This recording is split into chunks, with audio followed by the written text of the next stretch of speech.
კომუნიკაციების ეროვნულმა კომისიამ ჟურნალისტებს ახალი გამოკითხვა გააცნო ეროვნულმა კომისიამ საზოგადოებრივი აზრის კვლევის მიხედვით ტელერადიო სამაუწყებლო პრიორიტეტები დაადგინა და სამაუწყებლო ლიცენზიების გაცემა განაახლა. შედეგების გამქვეყნებამდე კომისიამ საზოგადოებრივი აზრის კვლევაც ჩაატარა, რის მიხედვითაც განისაზღვრა პრიორიტეტები კანონმდებლობის მიხედვით საზოგადოებრივი აზრის კვლევასა და პრიორიტეტების განსაზღვრას კომისია 2 წელიწადში ერთხელ აზარმავს.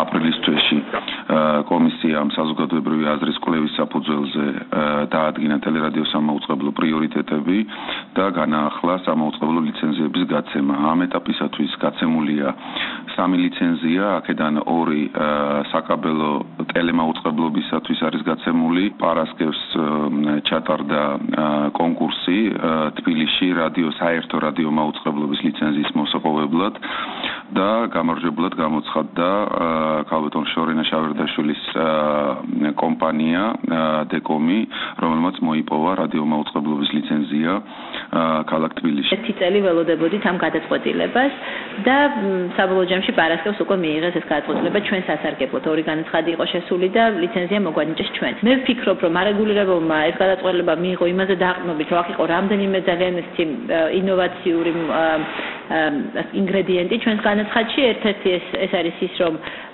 ჩვენ გეგმავთ, რომ ვიმაუწყებლოთ არა მხოლოდ თბილისის მასშტაბით, არამედ ინტერნეტ მაუწყებლობის გაკეთებასაც ვაპირებთ და შესაბამისად გავალთ სხვადასხვა პლატფორმებზე.